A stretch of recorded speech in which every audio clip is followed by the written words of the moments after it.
¿Por qué es secreto eso?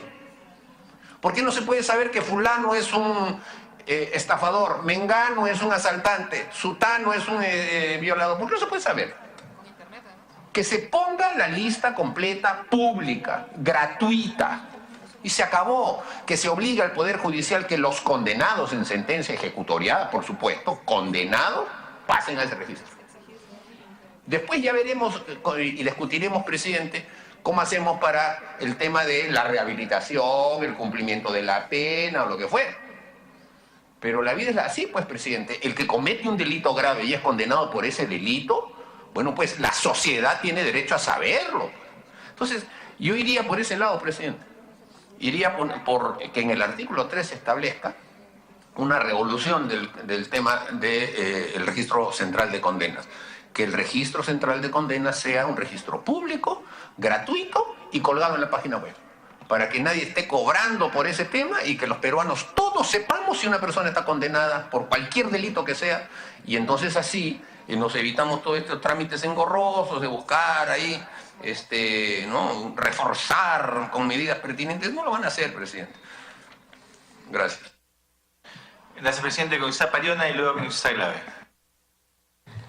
Sí, presidente.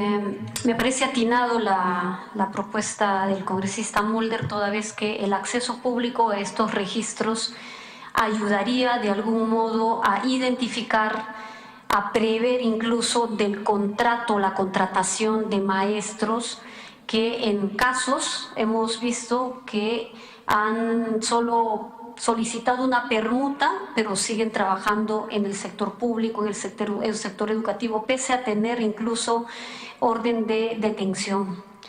Casos en donde maestros están prófugos porque cometieron una violación sexual ante una estudiante, y resulta que cuando ocurren esos casos, la gente no tiene idea, pues, de que este señor está sentenciado, ya tiene una orden de detención, pero resulta que lo contratan en otro espacio. Eso, de algún modo, considero que ayudaría a que el sector público o privado, cuando tenga que verificar la procedencia, los antecedentes penales, judiciales, en este caso se está hablando de quienes ya están dentro de estos registros, obviamente habiendo pasado por todo el debido proceso, la gente tenga acceso público y no se convierta en un trámite engorroso para tener un papel, ya sea para tener la negativa o constatar, ¿no?, que efectivamente es alguien que ha cometido un delito. Presidente, gracias. Congresista Glave. Sí, presidente. Como le decía en el primer comentario, y que tiene que ver con lo que ha dicho el congresista Mulder, es precisamente la modificación del artículo 3, para que pueda ser público el Registro Nacional de Condenas.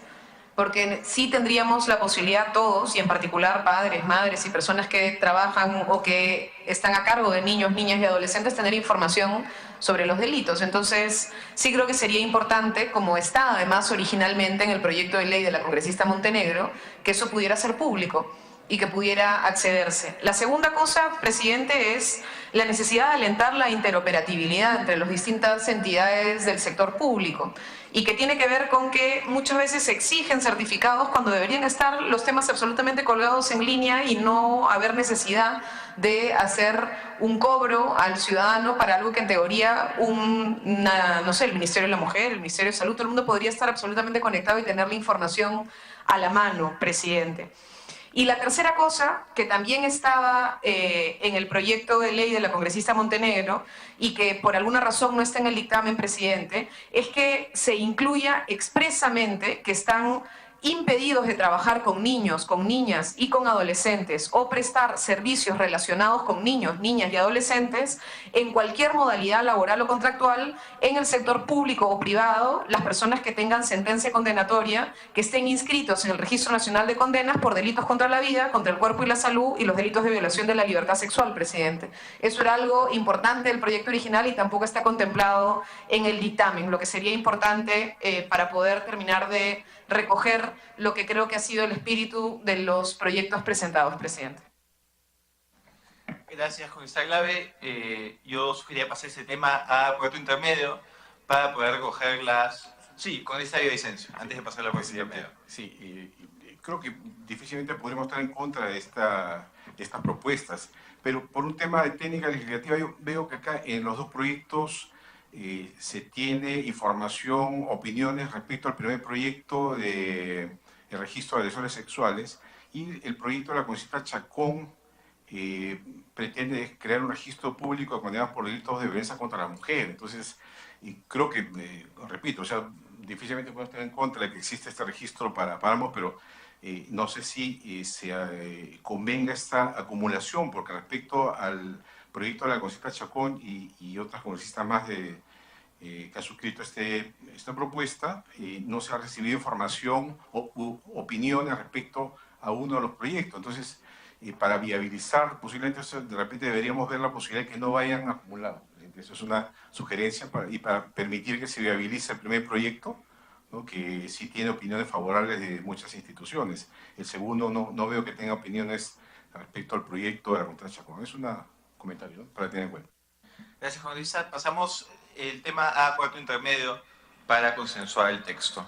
El siguiente punto sería el punto 1, el predictamen del proyecto de ley 1606.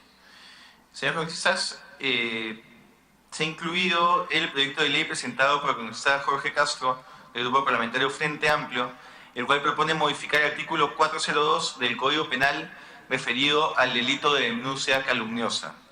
Este predictamen propone eliminar la frase por tráfico ilícito de drogas en el delito de denuncia calumniosa, pues no existe ninguna razón para restringir la sanción penal a quien adultera o simula pruebas solo en esta clase de delitos. Por el contrario, ante cualquier adulteración de pruebas, todo funcionario público debería ser igualmente sancionado independientemente de la materia del proceso. Este criterio, además, ha sido resaltado por el Ministerio de Justicia y Derechos Humanos en su opinión institucional. De mismo modo, si bien el proyecto de ley proponía incluir la inhabilitación conforme al artículo 36 del Código Penal, se advierte que el bien jurídico en este delito es la correcta administración de justicia, el cual se relaciona con el desempeño de la función judicial, mientras que en los delitos de corrupción contenidos en el Decreto Legislativo 1243, el bien jurídico es la administración pública. En tal sentido, el equipo técnico considera que no es posible extrapolar las razones de regulación de la inhabilitación principal para los delitos de corrupción a los de denuncia calumniosa, cuyo bien jurídico es distinto. Por dichas consideraciones, señores congresistas, la Presidencia de la Comisión de Justicia y Derechos Humanos recomienda la aprobación del presente predictamen 1606. Dicho ello, se concede el uso de la palabra a los congresistas que deseen hacer uso de la misma.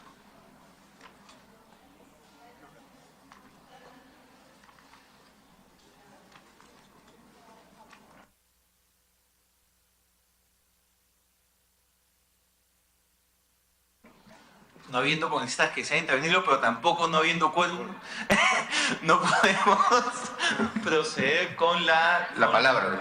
Congresista Mulder. A ver, este es el caso de la adulteración directa o indirecta de prueba, porque es el segundo párrafo. Es decir, si un miembro de la Policía Nacional adultera directa o indirectamente una prueba, o incluso dice otro funcionario o servidor público encargado de la prevención del delito, puede incluir fiscales, etcétera, que puedan servir de sustento para un proceso penal. O sea, la figura típica aquí es el funcionario público que tiene unos elementos probatorios y que supuestamente los adultera agravándolos para formular una imputación calumniosa. Presidente, ¿puedo volver a comenzar? Porque todos sus asesores le hablan a la oreja y yo siento que no me está escuchando. Y es importante que sea usted el que me escuche, además de los colegas parlamentarios, porque usted es el que va a recoger. Repito, esta figura típica es la de un policía o un funcionario que, teniendo a su alcance, digamos, pruebas para un proceso penal, las agrava para imputarle calumniosamente a un tercero la comisión de un delito. Y eso se está pidiendo que se suba la pena.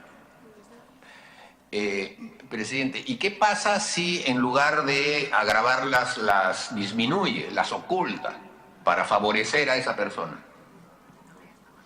¿Estaríamos simplemente otra vez yendo al delito contra la administración de justicia que tiene una pena menor? Es decir, aquí estamos solamente penalizando dentro del artículo de denuncia calumniosa una circunstancia agravante en la medida en que se manipulan pruebas, o sea, o para usar el verbo exacto, se adulteran pruebas. Pero si la adulteración le produce un beneficio a la persona supuestamente víctima, la figura penal no se daría, porque solamente sería calumniarlo para utilizar esas pruebas para perjudicarlo. De manera que yo le pediría que se pueda estudiar ese aspecto. Si es para beneficiarlo, la adulteración de pruebas, tendríamos que modificar el artículo de delitos contra la Administración de Justicia para que la pena sea similar, simplemente. ¿No? Porque hay un agravamiento de penas que va hasta 6 años. Ese es mi aporte, presidente. Gracias, congresista Mulder. Si les parece bien, puedo invitar a la asesora de la comisión que ha elaborado el predictamen para que pueda exponer los alcances de mismo. Adelante, por favor. A ver, lo que se está haciendo en este caso no es agravar una figura, no se están subiendo penas. La figura, lo que pasa es que ya es una figura agravada. La denuncia calumniosa tiene un supuesto que es justamente formular una denuncia. El agravante está para los funcionarios públicos que, debiendo tener acciones de prevenir el delito, lo que hace es adulterar o simular una prueba.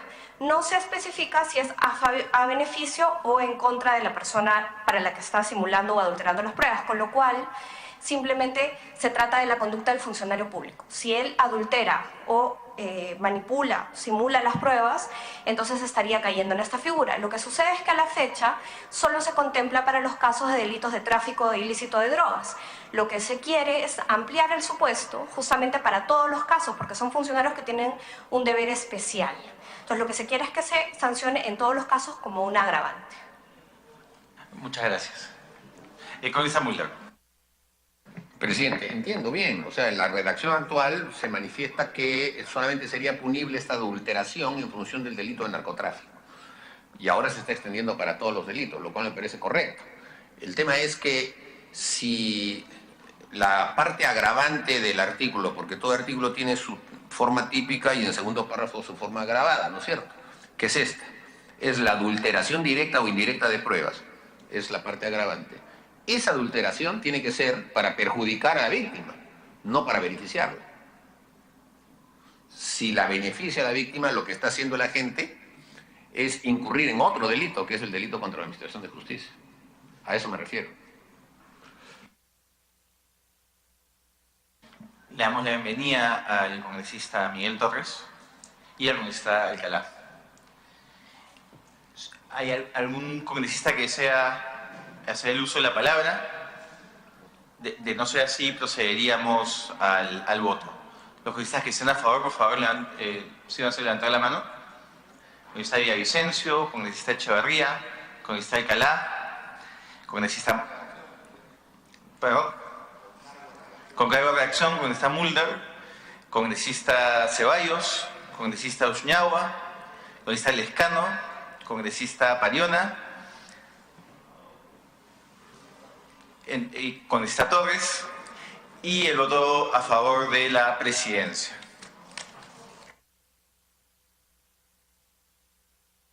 Ahora pasaríamos al predictamen de los proyectos de ley 339 y 1882. Este predictamen recoge los proyectos de los congresistas César Segura y el congresista Pérez Alcalá, ambos del Grupo Parlamentario de Fuerza Popular. Estas dos iniciativas legislativas buscan regular el descanso vacacional de los magistrados del Poder Judicial de una mejor manera.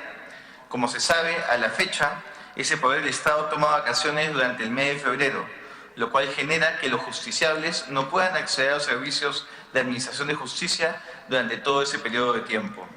Esta delicada situación ha sido advertida en los proyectos de ley, los cuales proponen modificar el goce del periodo vacacional de modo que los magistrados puedan disfrutar de su derecho a las vacaciones en distintas oportunidades cada uno, y así no se afecta el correcto funcionamiento del sistema de administración de justicia. Es por ello que el predictamen que ahora se presenta propone que el Consejo Ejecutivo del Poder Judicial y cada presidente de Corte Superior establezcan de modo coordinado un cronograma para el goce de las vacaciones de los jueces, de modo que los procesos en trámite no se paralicen y se pueda brindar una mejor y más eficiente servicio de administración de justicia. Estos proyectos de ley cuentan con opiniones favorables del Ministerio de Justicia, el Consejo Nacional de Magistratura y del propio Poder Judicial, el cual ha solicitado expresamente que los magistrados titulares sean reemplazados por provisionales y no por supernumerarios, por constituir mayor garantía su nombramiento en la carrera judicial. En atención a las consideraciones antes expuestas, la Comisión de Justicia y Derechos Humanos recomienda la aprobación del texto sustitutorio de los proyectos de ley 339 y 1882. Dicho ello, quisiera abrir el debate para escuchar a los congresistas que deseen intervenir. Congresista Alcalá. Muy buenas tardes, señor presidente. A través suyo saludar a todos los señores congresistas presentes. Si bien es cierto, los jueces se encuentran dentro de la carrera judicial, ello no elimina la relación de trabajo que tengan con el Estado, específicamente con lo del Poder Judicial, ¿no?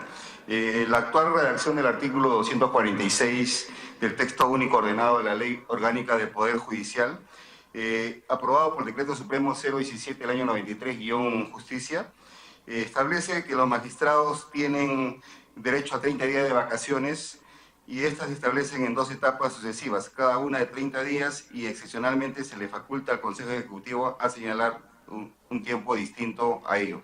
Pese a ello, como bien lo señala el Ministerio de Justicia y Derechos Humanos, haciendo uso de esta excepción, el Consejo Ejecutivo del Poder Judicial viene disponiendo en los últimos años que el periodo vacacional se reduzca a solo un mes, que viene a ser el mes de febrero, en que se suspenden las actividades del poder del Estado, ¿no? Los trabajadores del Poder Judicial hoy en día tienen 3 regímenes laborales: la 276, 728 y la 1057, que es la modalidad del CAS, que resultan aplicables a magistrados y personal administrativo y jurisdiccional del Poder Judicial. No impide que ambos puedan gozar de sus vacaciones en oportunidades distintas. De hecho, el Poder Judicial constituye la única entidad del Poder Judicial que toma vacaciones durante ese mes. En virtud del cual, con esta ley se trata de evitar la paralización del aparato judicial, por lo menos este mes, que genera una desprotección y un suspenso judicial para los ciudadanos que van a ser directamente los perjudicados, ¿no? Resulta mucho más garantista para los derechos de los justiciables poder contar con un mecanismo de programación distinta de las vacaciones. En consecuencia, dado que la propuesta busca justamente solucionar los problemas derivados de la paralización a gran escala que ocurre con las vacaciones judiciales que se dan en el mes de febrero. Esta medida resulta idónea para garantizar el mejor defensa de los derechos condicionales y el acceso directamente a la justicia, y sobre todo la tutela oportuna y eficaz, por lo cual se cuenta con plena viabilidad constitucional. Tiene ya, digamos, tanto las opiniones favorables del Ministerio de Justicia como del mismo Poder Judicial. Esto no es algo novedoso, porque esta fórmula ya ha sido empleada dentro del Poder Judicial mediante la resolución administrativa número 002 del año 2017, CE-PJ, por lo cual dejó sin efecto las programaciones de vacaciones y autorizó al presidente del Consejo Ejecutivo y a los presidentes de las Cortes Superiores a realizar la programación de las vacaciones de los señores jueces. Yo creo que esto es de vital importancia con la finalidad de agilizar, digamos, también la carga procesal, porque durante esos 30 días la carga procesal aumenta enormemente, ¿no? Yo creo que es algo que en la práctica ya se viene haciendo legal, pero sin un dispositivo legal. Yo creo que mediante este dispositivo legal, mediante esta ley, vamos a facultar, digamos, a que esto sea una realidad, ¿no? Muchas gracias, presidente.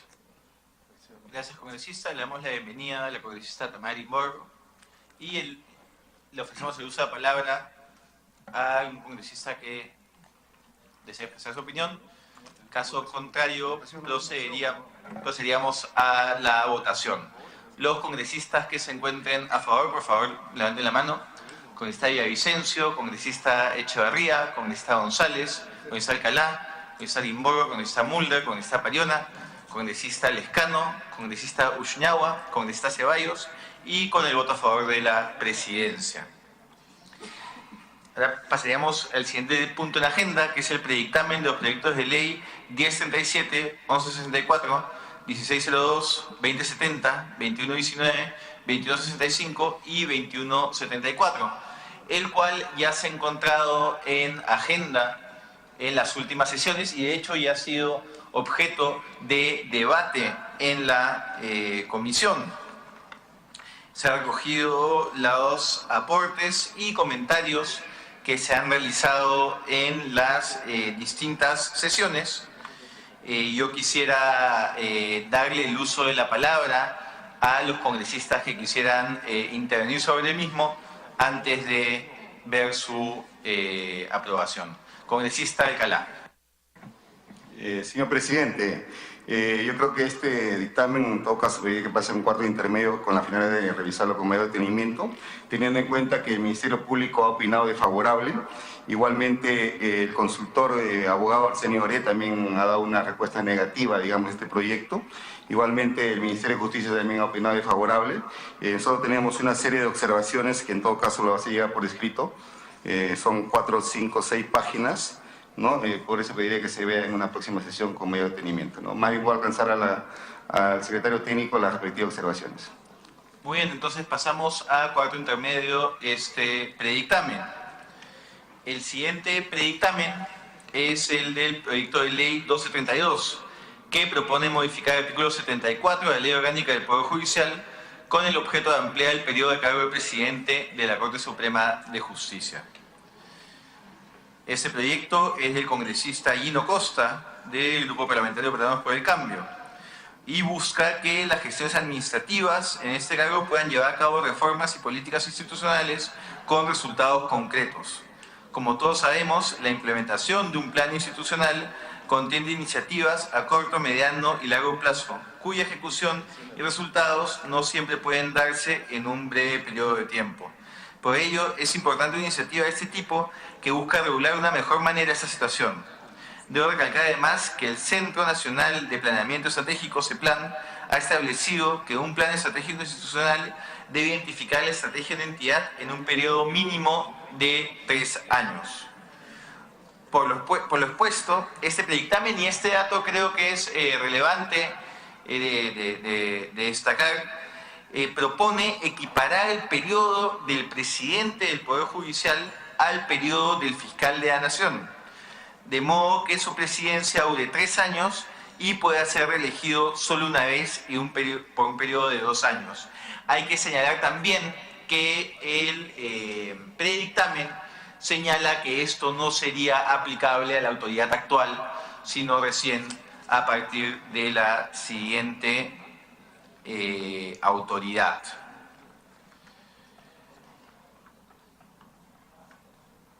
En atención a las consideraciones expuestas, la Comisión de Justicia y Derechos Humanos recomienda la aprobación del texto sustitutorio del proyecto de ley 1232 y ofrece el uso de la palabra a los congresistas que deseen intervenir. Le damos la bienvenida a la congresista Luciana León. Congresista González. Señor presidente, buenas tardes, señores congresistas. El predictamen recaído en el proyecto de ley 1232-2016 propone ampliar el cargo, como usted muy bien lo sustentó, el cargo de presidente de la Corte Suprema de Justicia a 3 años y posibilitar su reelección por otros 2 años. Nosotros creemos que debemos tener en cuenta este punto. No encontramos fundamento ni sustento del por qué se estaría considerando otorgar un periodo de 5 años en el cargo al presidente de la Corte Suprema de Justicia. Y también analizamos que la falta de tiempo para lograr reformas o cambios dentro del ámbito de su competencia jamás puede ser una justificación para la inacción. En este sentido, señor presidente, aprobar el presente proyecto de ley, nosotros pensamos que atentaría directamente contra el principio de alternancia de poder, es decir, resulta necesario que exista una rotabilidad de los funcionarios públicos en sus cargos a fin de garantizar la democracia en nuestro país. Muchas gracias, señor presidente. Gracias, congresista. Solo para poder precisar la opinión, el proyecto considera dos elementos, ¿no? Es el de aumentar, digamos, el primer periodo a 3 años y dar la posibilidad de reelección por 2 años adicionales. ¿Su posición sería en contra de la posibilidad de reelección para llegar a esos 5 o también la de aumentar a 3 el periodo del presidente del Poder Judicial? Las dos. Las dos. Sí, señor presidente. En contra.